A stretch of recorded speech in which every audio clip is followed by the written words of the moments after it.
Bienvenue à tous, chers enfants de l'étude de la Bible. Je suis le frère Lin. Aujourd'hui, nous continuons à expliquer le chapitre 21, ce qui se passait après le jugement sur le trône. Au premier verset. J'ai vu un nouveau ciel et une nouvelle terre, car l'ancien ciel et l'ancienne terre avaient disparu, et il n'y avait plus de mer. J'ai également vu la sainte cité, la nouvelle Jérusalem, qui descendait du ciel de Dieu, préparée comme une mariée parée pour son époux. Ainsi, après la fin de ce jugement, tous ceux qui devaient aller dans le lac de feu s'y sont rendus. Ensuite, ce nouveau ciel et cette nouvelle terre sont apparus. Ce vieux ciel et cette vieille terre où nous sommes actuellement, c'est-à-dire la terre que nous voyons avec tout ce qui est visible et invisible, y compris les autres univers, tout cela a disparu. Cette vieille terre n'existe plus, parce que Dieu savait depuis longtemps que nous causerions du chaos et de la destruction, comme c'est le cas actuellement. Nous pouvons voir notre air pollué, notre eau contaminée, notre terre sévèrement polluée. Notre planète a été gravement endommagée par nous, les êtres humains. Il savait depuis longtemps que cela se produirait. C'est pourquoi il a préparé un nouveau ciel et une nouvelle terre pour nous.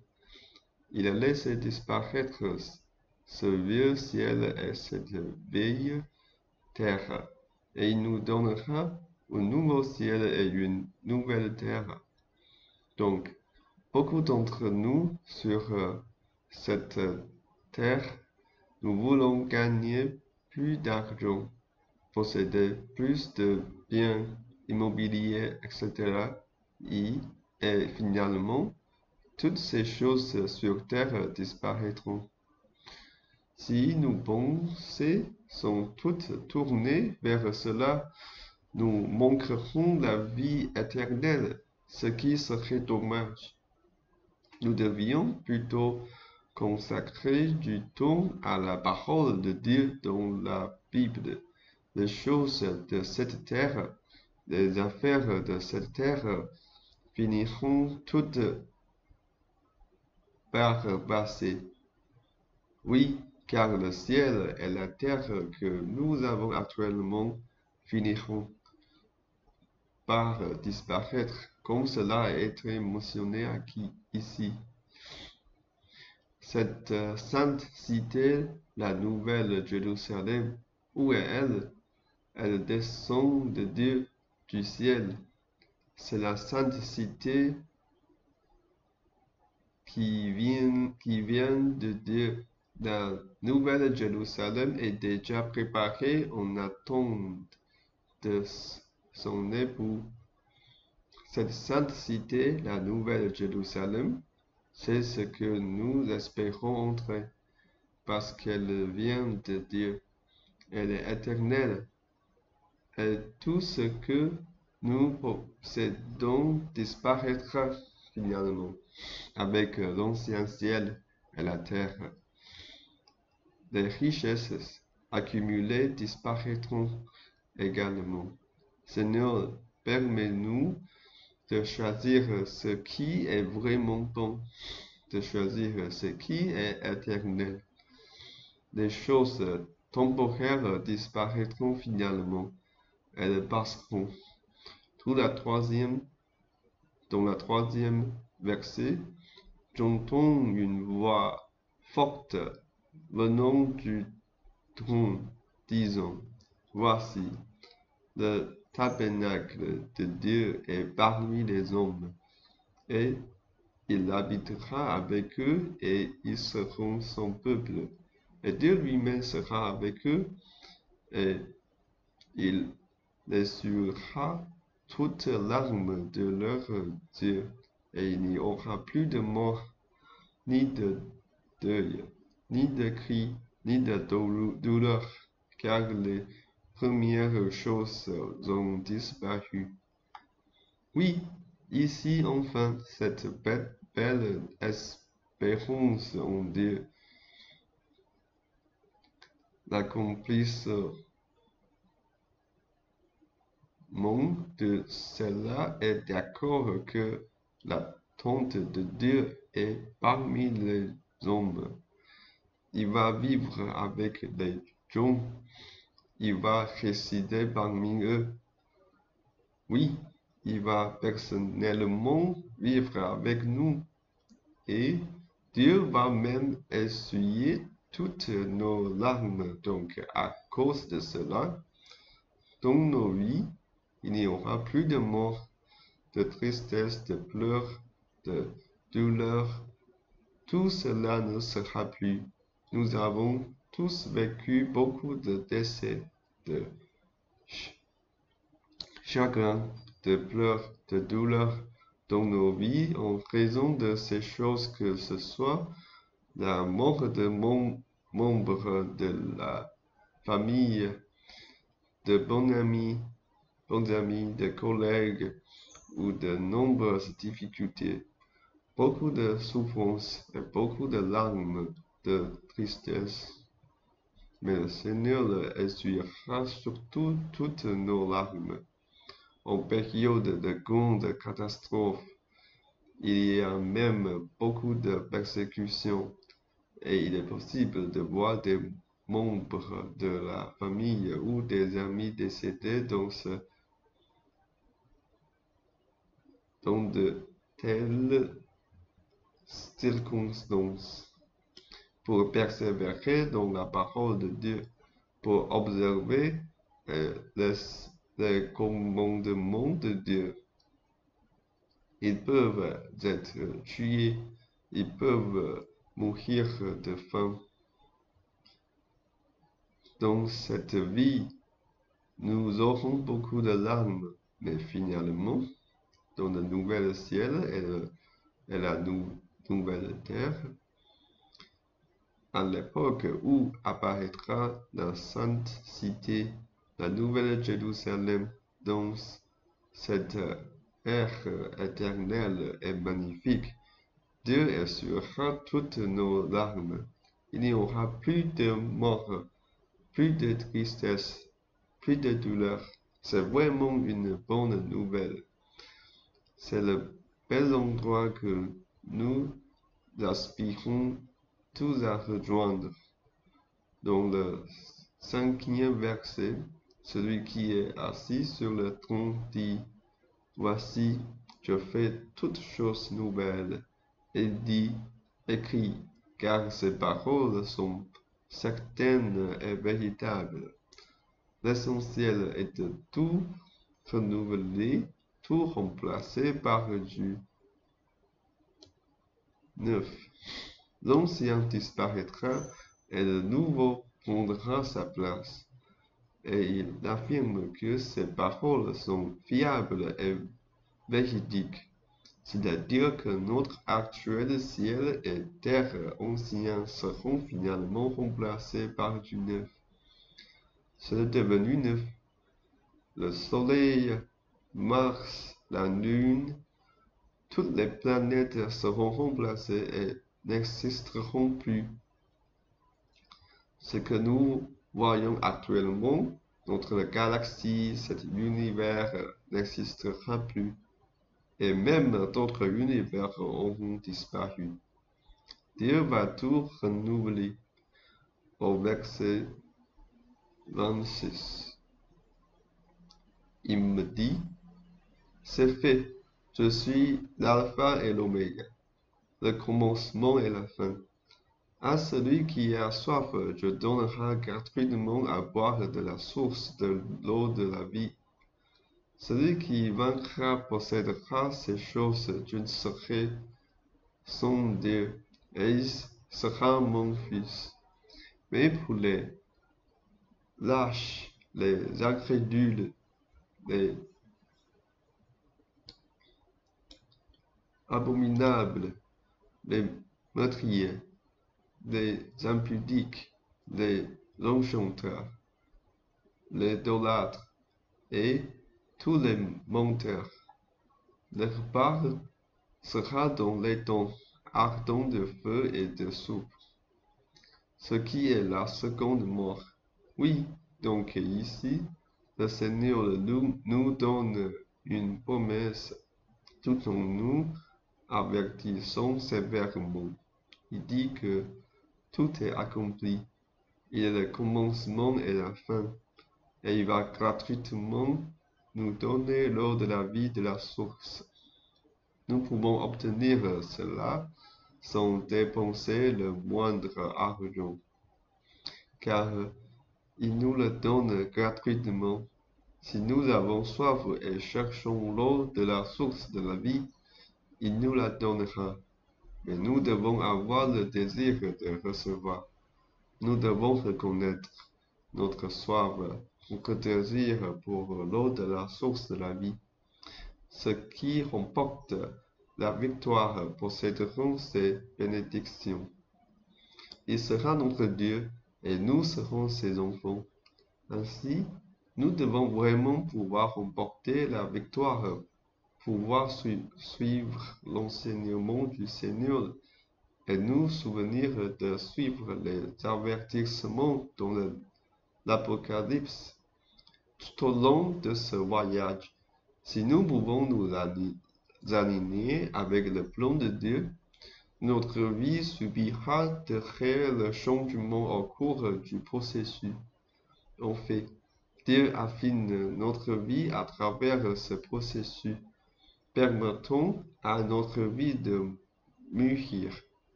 Parce que dans des périodes de calme et de stabilité, la croissance de la vie humaine est assez lente. Beaucoup de gens mènent une vie paisible pendant 40 ans, voire toute une vie sans véritable progression dans leur vie, dans des environnements difficiles. La croissance de la vie humaine est rapide, car nous nous appuyons davantage sur Dieu, et Dieu accorde l'avantage de sa vie pour nous, afin que nos vies soient renouvelées, changées et mûries. Pourquoi y a-t-il tant de difficultés? Parce que Dieu veut nous faire grandir jusqu'à atteindre le niveau où nous pouvons régner. Avons-nous atteint le niveau où nous pouvons régner maintenant? Pas encore. Actuellement, que ce soit en termes de compétences ou de caractère, franchement, nous ne sommes pas aptes à régner. Si nous étions appelés à régner maintenant, nous gérerions probablement mal le pays. De nombreux dirigeants actuels dans de nombreux pays sont-ils des leaders qualifiés? Leurs compétences et leur caractère les qualifient-ils pour être des dirigeants nationaux? Peut-être sont-ils intelligents, ont-ils de bonnes compétences oratoires et des connaissances professionnelles, mais en réalité, leur vie n'est pas suffisamment mature.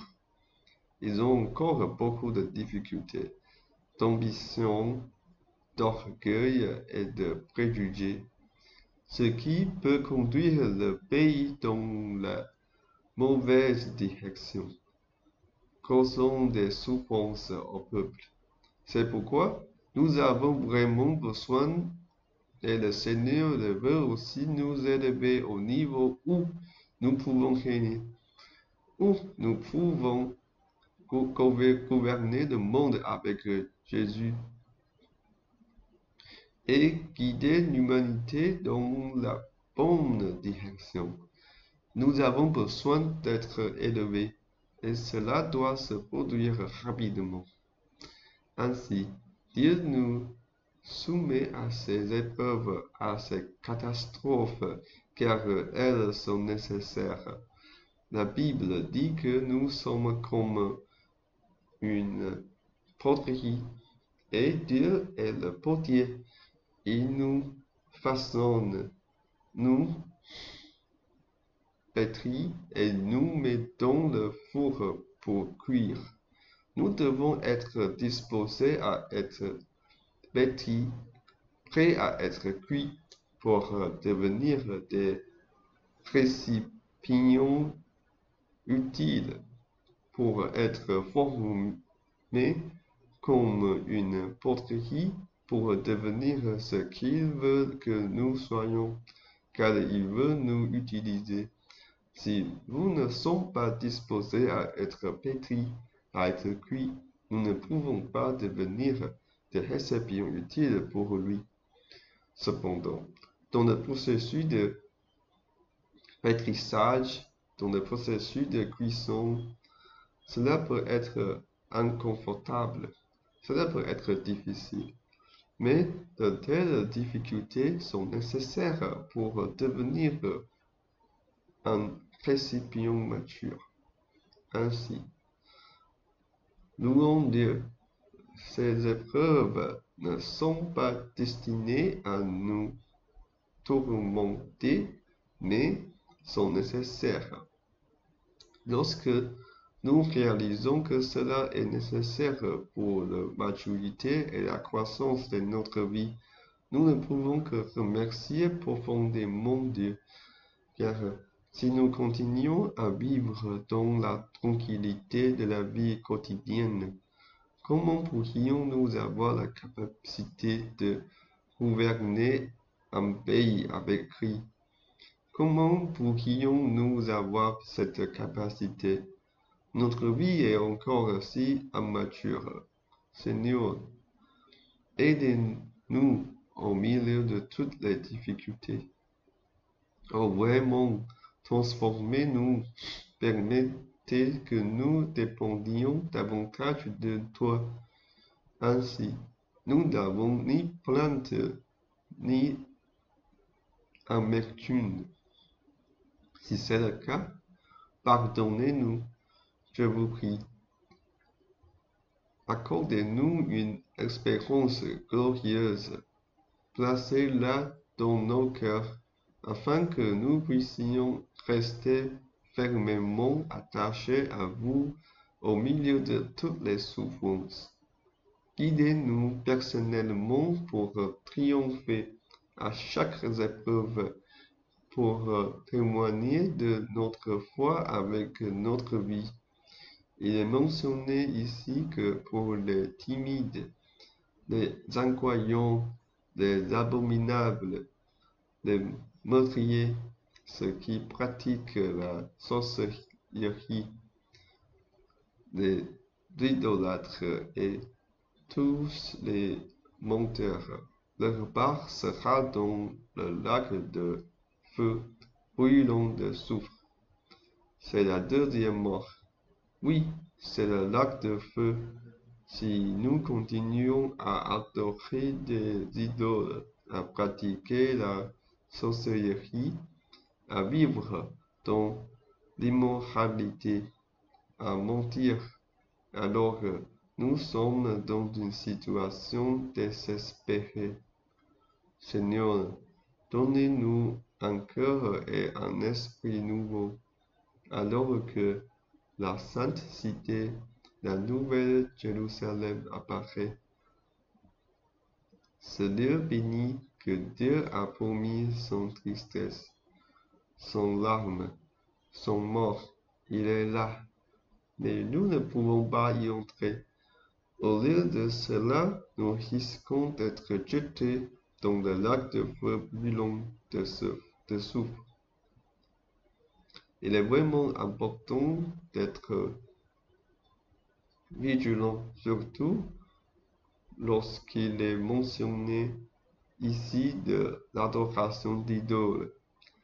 Beaucoup de gens pensent que vénérer des idoles n'a pas d'importance, mais au lieu de dire c'est très grave, beaucoup d'entre nous pensent que c'est une petite chose, mais en réalité, c'est très sérieux, car cela peut nous conduire à être jetés dans le lac de feu.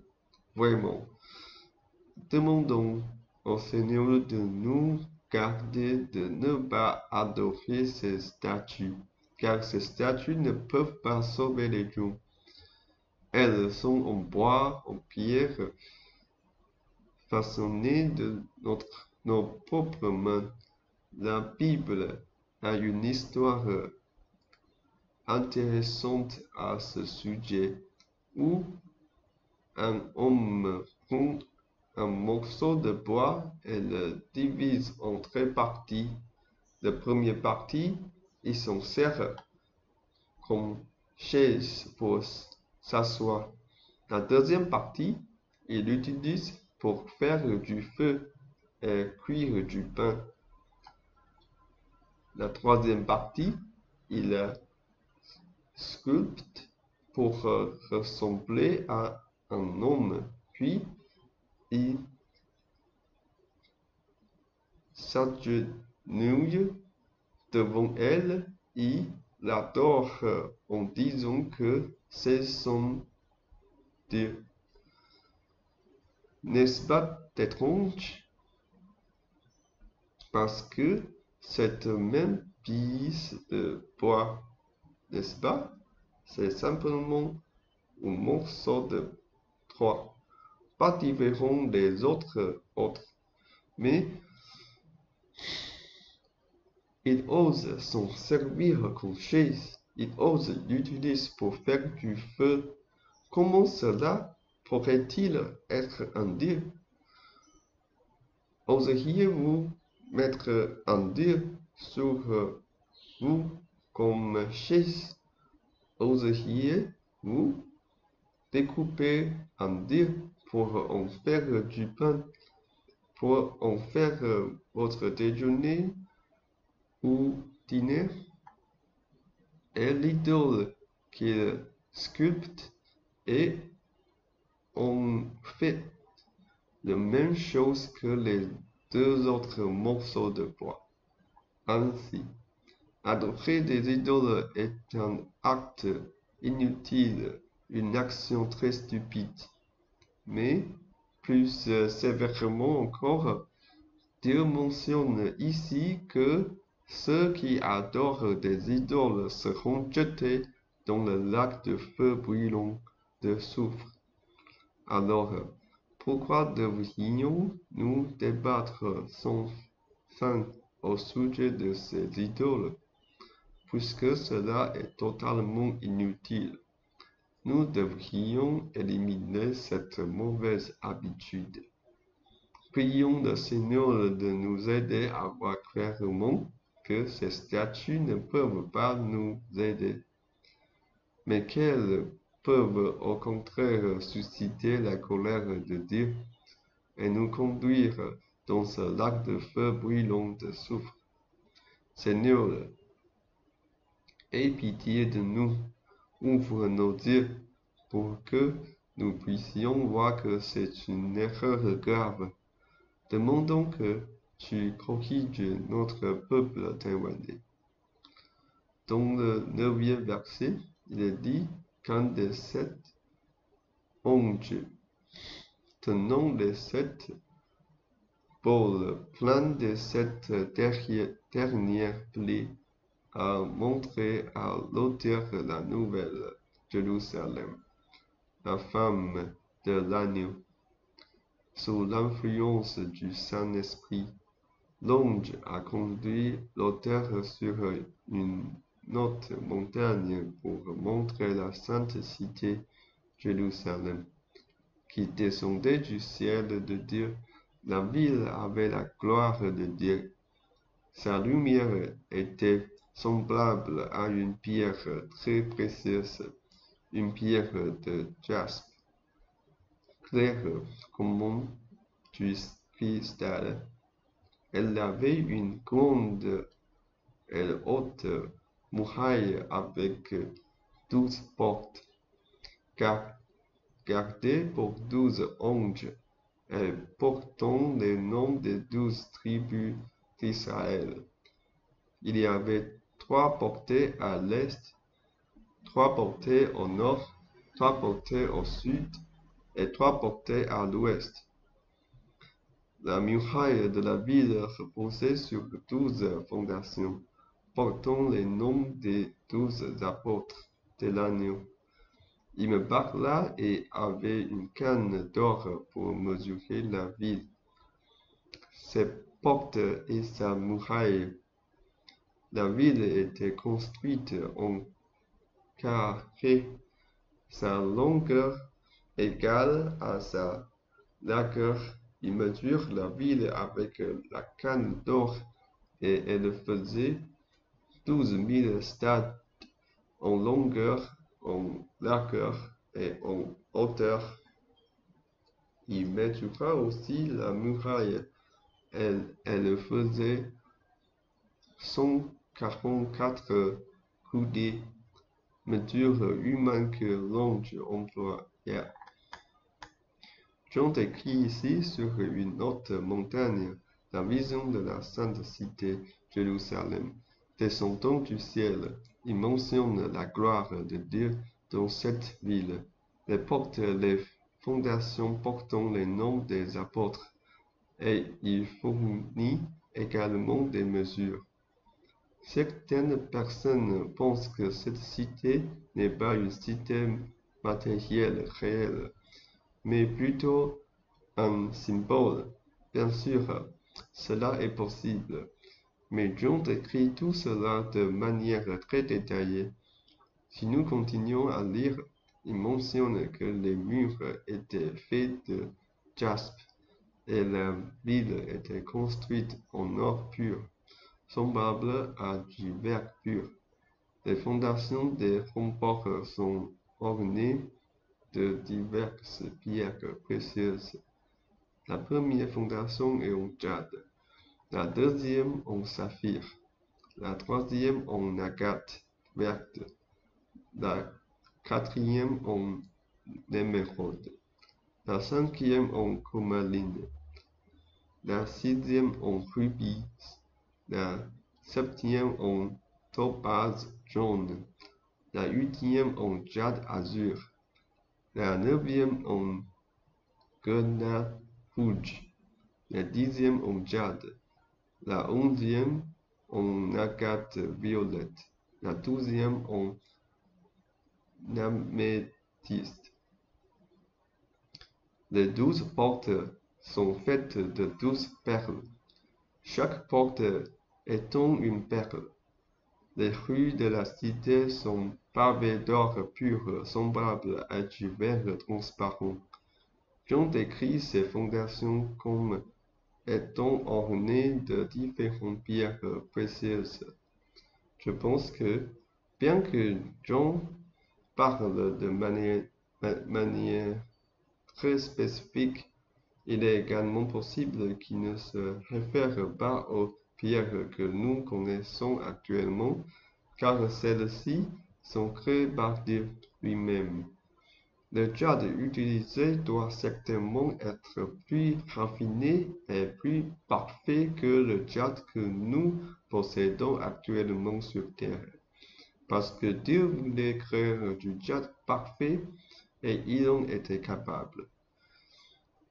Mais ce que nous avons sur Terre est difficile à perfectionner. C'est descendu du ciel. Ce n'est pas fait avec les gemmes extraites de la terre. C'est Dieu lui-même qu'il a érigées sans aucune erreur dans la construction. Les rues entières de la cité sont pavées d'or pur. Son marbre a du verre transparent, rendant les rues extrêmement lisses. C'est fait en or, mais ça ressemble tellement à du verre, c'est vraiment étonnant. Certains disent que ce n'est pas une vraie cité, ce qui est bien sûr possible, mais je pense que cette cité est réelle, visible et tangible. Cependant, dire que ce n'est pas une cité matérielle, je suis d'accord, car ce n'est pas de la matière terrestre, mais plutôt un matériau céleste. La substance de la cité est parfaite, très probablement quelque chose que nous n'avons jamais eu. C'est juste parce que cela ressemble à des choses terrestres que John utilise des éléments terrestres pour la description. La forme est similaire, l'apparence est similaire, mais le matériau pourrait être différent. L'un est un matériau terrestre, l'autre est un matériau céleste. Au verset 22, il est dit: Je n'ai pas vu de temple dans la ville, car le Seigneur Dieu Tout-Puissant est son temple, ainsi que l'agneau. C'est vrai, il n'y a pas de temple, mais pourquoi? Parce que l'agneau est le Seigneur Dieu Tout-Puissant, c'est-à-dire la cité elle-même, sont son temple. Ainsi, il se déplace librement dans la cité et il n'est pas nécessaire de construire un autre temple. À l'intérieur de la cité, il n'y a pas besoin de la lumière du soleil ou de la lune, car la gloire de Dieu l'éclaire, et l'agneau est la lampe de la cité. Oui, il n'y a pas besoin de lumière extérieure, car la gloire de Dieu et l'agneau servent de lumière à la cité, illuminant toute la ville. La cité entière est toujours illumineuse, sans besoin d'éclairage artificiel. Au verset 24, il est dit que les nations marcheront à la lumière de la cité, et les rois de la terre y apporteront leur gloire. Toutes les nations marchent à la lumière de cette cité, qui brille comme le soleil d'aujourd'hui. Au verset 25, il est mentionné que les portes de la cité ne seront jamais fermées en plein jour, car il n'y aura pas de nuit. Les nations apporteront leur gloire et leur honneur dans la cité. Tout ce qui est impur, abominable et mensonger n'entrera pas dans la cité. Seuls ceux dont les noms sont écrits dans le livre de vie de l'agneau auront accès. Alors, cette ville ne ferme jamais pendant la journée. Elle reste constamment ouverte, car il n'y a pas de nuit. Elle reste ouverte en permanence. Normalement, les portes des villes sur terre se ferment la nuit pour empêcher les voleurs ou des personnes mal intentionnées d'entrer. Cependant, cette ville n'a pas besoin de la faire. Elle reste ouverte en permanence. Les personnes mal intentionnées ne pourront pas y entrer. Mais qui ne pourra pas entrer? Ceux qui ne sont pas purs et qui commettent des actes abominables et mensongers ne pourront jamais entrer dans cette ville. C'est vrai, seules les personnes dont le nom est inscrit dans le livre de vie de l'agneau peuvent entrer. Oui, Donc, ceux dont les noms ne sont pas inscrits dans le livre de vie de l'agneau ne peuvent pas entrer. Ainsi, nous devons entrer dans cette belle cité sainte. Seigneur, vraiment, en veillant à ce que nos noms soient inscrits dans le livre de vie de l'agneau. Nous terminons cette vidéo par une prière. Et le prochain épisode continuera à parler du dernier chapitre de l'Apocalypse, c'est-à-dire le chapitre 22. Seigneur, nous te remercions de nous montrer la cité sainte, la nouvelle Jérusalem, éternelle et descendue du ciel. Puissions-nous tous y entrer et recevoir la merveille que tu as promise. Tu essuieras toutes nos larmes. Oui, car au milieu de toutes les épreuves, notre vie mûrit. Nous permettons de rester étroitement liés à toi. Nous te prions de renforcer notre force et de nous guider à travers toutes les difficultés. Seigneur, car notre espérance repose entièrement en toi. Les choses de ce monde passeront toutes, que ce soit la douleur ou la joie, la pauvreté ou la richesse. Tout passera. Les cieux anciens et la terre ancienne ne seront plus. Seigneur, tu renouvelleras toutes choses. Nous donnons une joie et une paix nouvelle et éternelle, car tu nous as destinés à hériter de ce royaume éternel. Nous permettons ainsi d'entrer dans la sainte cité, la nouvelle Jérusalem. Garde-nous pas. Guide-nous vers la sainteté. Puissent nos noms être inscrits dans le livre de vie de l'agneau.